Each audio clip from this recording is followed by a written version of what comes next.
Hi everyone, it's your daily 10-minute business and finance news wrap for this Thursday, the 5th of August 2021. Later, another record for the market, but first, should employers mandate vaccines on staff? Cannery and manufacturer SPC is making it compulsory for workers and visitors to be vaccinated. So for more, I spoke earlier with its chairman, Hussein Rifai. We are basically asking our employees to book an appointment for the vaccine between now and mid-September. And then after that, they have another 6 weeks to take the first jab. And then after that, they have until the end of November to take the second jab. The whole idea out of it is to allow enough time for them to organize themselves, but also to allow enough time for a vaccine to go through and be, at the GPs or the vaccination center, and for allow them all to get their jab. So to what extent is this mandatory for employees and all visitors? It's for all parts of the business, and it's mandatory for all employees and visitors. Ricardo, we are an essential services business. We deal with people's food and people's ready meals and everything else. We consider ourselves as exactly the same as the frontline workers. We consider ourselves the same as the police and the aged care workers. We are essential people, and we cannot possibly take a chance on shutting a plant down, or even worse, for us to cause an infection in a place like our Shepparton factory and possibly shut the whole town of Shepparton down, which is very much, we're one of the largest employers there. So all in all, it is definitely mandatory for everybody, and we will be checking our visitors in all our sites, whether it is Shepparton, whether it's Ardmona, our pomegranate site, or our ready meal site in Emu Plains, or our offices both in Crow's Nest and Essendon Fields. What's the reaction been like from employees? Look, I'm very proud of our employees. They're very, very smart and clever people. We're a company based in science. They understand that nobody can come in and sort of say, well, I don't want to wash my hands when I handle food. It's not an option. It's not a choice. This is basically something we have to do to protect them, to protect their family, to protect our customer, and to protect the community in which we operate. So the reaction has been very good. It's been very, very supportive. They're all quite smart people, and we're proud of the fact that they understand the reason for it. They understand why we're doing this. What kind of legal advice did you get, and are you worried about any repercussions? Well, I mean, it's unfortunate that there's always a small portion of society, like the ones that we've seen a couple of weeks ago in Sydney, that might take it the wrong way or think it's impacting on them in an adverse way. But the reality of it is, we're really just after protecting everybody. There's been a precedent in Australia where we've given a legal. There's been a precedent where a legal direction has been given to employee to protect the other employees and to protect the customers or the users of that service. And the courts have basically sort of said, no, the employer has got the right to direct people legally to protect them and protect other people that's around. Leave entitlements, how will they look like? Look, it's very simple. Many people, myself included, my wife included, when you take especially the first jab, you get a little bit of side effects and you get a feeling not well for a couple of days. So we're giving people a couple of days off for them to recover if they feel not well after the vaccine. So we don't have any problems with that. We're there to support our employees. It's not meant to be something that's against them. It's meant to be something that helps them and support them, and we'll give them those couple of days to recover with no problems. What's your message to other employers? We're not the sort of people that everybody can work at home. We have to go down the factory. We have to handle food. So any business where you actually have to be on site with your employees have to be on site to do their job, we highly encourage them that they put in a policy around the vaccine. Manufacturing facilities often have a diverse employee base. What's yours like? Do you have a lot of non-English speaking background employees? And how are you going to help deliver the message about vaccines, especially in their language, if needed? Look, we have in between our site in Emu Plains and our site in Shepparton and Ardmona, we have I can't tell you how many nationalities, but we would have in the tens of nationalities. And we will do whatever it takes in terms of interpretation and in terms of helping them understand the message. But the vast bulk of our staff can understand the message in English. But if we need to translate it into a multitude of languages, we will translate it in as many languages as we need to. And if we need to bring in translators or we need to support them in any way, shape or form, we will do that gladly. Hussein Rifai there, the chairman of SPC Australia.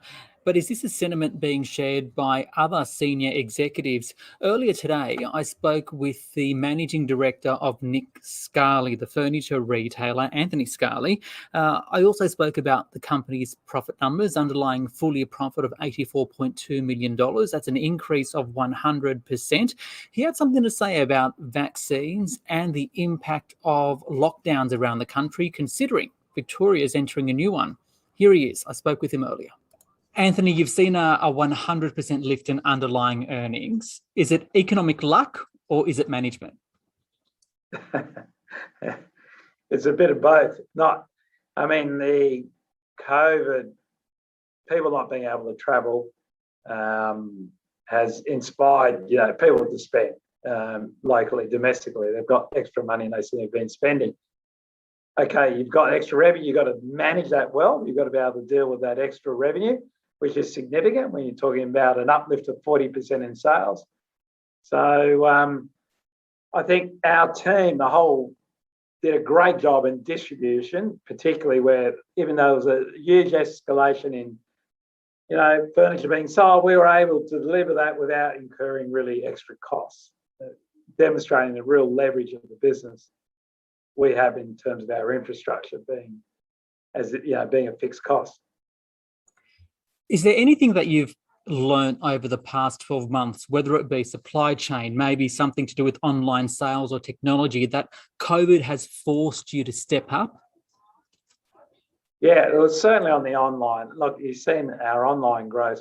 Our online growth was unbelievable. It was far outweighed the sales growth in our stores. And what the main thing I learned, I really didn't think people were willing to buy premium lounges online. I thought they really needed to sit in a lounge, but that I'm being proven wrong because we are just seeing that continue to grow. So that's a big lesson from COVID. A couple of economic things. Victoria's going into its 6th lockdown now. Sydney's lockdown continues. To what extent do these lockdowns hurt the business and how does it bother you personally?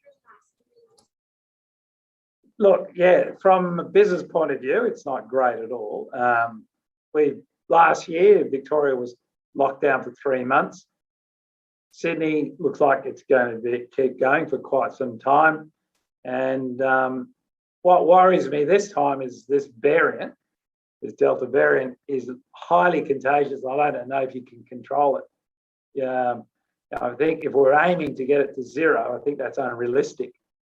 What's the other option? We can't stay locked down forever. I guess the vaccine is the only other option we've got because I just don't think we're going to have 0 cases going forward.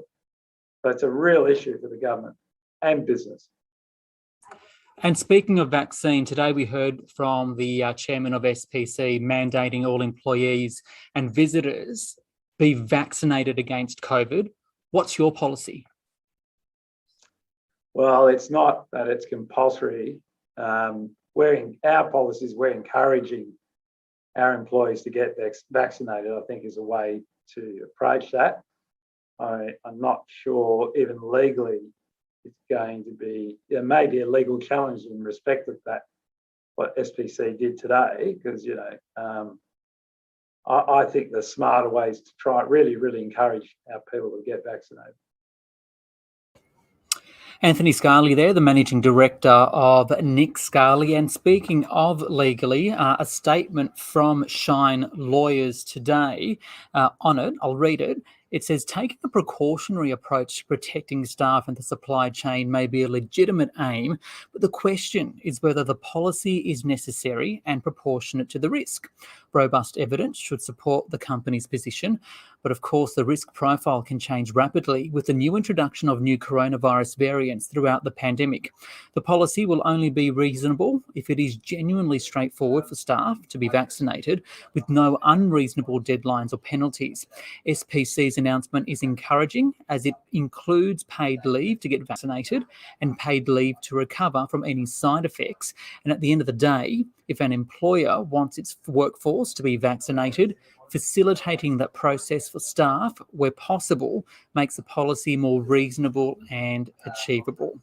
Now to the Australian share market, which did rise today. The S&P ASX 200 up 0.1% to a record 7,511. The miners fell, the banks rose. For more on the day's action, I spoke earlier with Ben Clark from TMS Capital. Ben, the market keeps rising in Australia, touching new records, even as COVID cases increase locally. Why? Yep, look, it's completely counterintuitive, but when you think about it, the unfortunate reality of COVID is that it's small business which is taking the big hit out of all of these lockdowns, and the share market isn't valuing small businesses on a day-to-day basis. It's valuing the biggest businesses in this country, many of which are actually bizarrely benefiting out of COVID, or they're getting that reopening trade that's happening in offshore markets.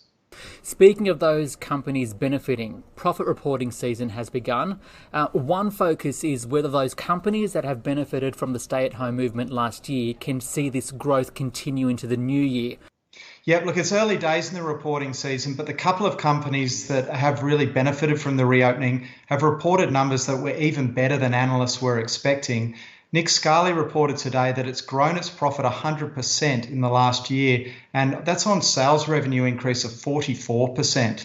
Now, the share price initially rallied strongly on this beat. However, the company also advised that in July, their sales revenue's fallen 27% versus July last year, as many of their stores have been closed. So it's kind of a case of looking in the rearview mirror, but now there's uncertainty again. And when do these stores start to reopen? Okay, and lots of M&A activity on the market. Afterpay, Oil Search, Santos. We've spoken a lot about it on the podcast over the past few days, but will this sort of level of activity continue? Yeah, I think this is one certainty that will continue. We know that there is still a huge amount of money that is parked in private equity funds and industry super funds that needs to be invested. And these fund managers, I think, see COVID and the weird sort of knock-on effects of COVID as an ability to get into some businesses that they believe look good value on a longer-term basis. And given that the interest rates are perceived to stay at these ultra-low levels for a longer period of time now, the hurdle rate for making those decisions is low, and therefore there's a lot of beating chests out there, and we should continue to see a frenzy of M&A. Ben Clark there from TMS Capital. That is SBS On the Money for this Thursday. Don't forget, you can listen to this as a podcast on Apple Podcasts, Spotify, and the SBS Radio app.